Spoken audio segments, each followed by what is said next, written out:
Thane police commissioner Ashutoshji Dumre sir, joint commissioner Dnyaneshwarji Chavan sir आणि यांच्या मार्गदर्शनाखाली ठाण्यामध्ये DCP झोन 3 अतुल झेंडे, त्यांचे सहकारी कल्याणजी घेटे, खडकपाडा पोलीस स्टेशनचे PI डॉक्टर वाघमोडे यांच्या टीमनी ठाणे शहर, सोलापूर शहर, पुणे शहर, मुंबई शहर या सर्व ठिकाणी विशाखापट्टणम येथील जंगलामधून गांजा आणून इथे डिस्ट्रीब्युशन करतात आणि हे डिस्ट्रीब्युशन करण्याचं जे चॅनल आहे हे पूर्ण चॅनल आम्ही ताब्यात घेतलेलं आहे. एकंदरीत 13 आरोपींना आम्ही ताब्यात घेतलेला आहे आणि त्यातल्या 4 आरोपींना आम्ही वायझॅक इथली जंगलातून ताब्यात घेतलेला आहे. आमच्या टीमनी तिथे जाऊन 1800 किलोमीटर इथून जाऊन तिथल्या जंगलामध्ये जाऊन ही जे जंगलामध्ये कम्युनिकेशनचे साधनं नाही, तिथं रेंज नाही, तर ही टोळी जी आहे ही टोळी तिथे वॉकी टॉकीचा वापर करत होती.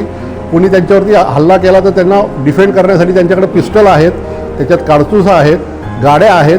अशी सुसज्ज जी टोळी आहे ही आमच्या इथले जे आमची जी टीम गेलेली होती, आमच्या 4 टीम होत्या, त्या 4 टीमनी एकाने सोलापूरमध्ये, एकाने अकलूजमध्ये, एकाने विशाखापट्टणममध्ये, काही लोकांनी इथे ठाण्यामध्ये, कल्याणमध्ये अतिशय चांगल्या प्रकारे काम करून 13 आरोपी अटक केलेत आणि जवळजवळ 70 लाखाचा माल आम्ही जप्त केलेला आहे. त्यामध्ये 115 किलोग्रॅम गांजा आणि वॉकी टॉकी सेट, पिस्टल, त्याचबरोबर गाड्या, हे एवढा मुद्देमाल आम्ही जप्त केलेला आहे. त्यामध्ये लोकल जे चॅनल आहेत त्यांचे मुंब्रा आहे, बदलापूर आहे, अंबरनाथ आहे, कल्याण आहे, शिळफाटा आहे, या ठिकाणी विकणारे जे त्यांचे रिटेलर्स आहेत यांनाही आम्ही अटक केलेलं आहे. असं एकंदरीत 13 आरोपींना आम्ही अटक केलेलं आहे आणि माननीय CP साहेबांच्या मार्गदर्शनाखाली ठाणे पोलिसांनी अतिशय सुंदर कामगिरी केली.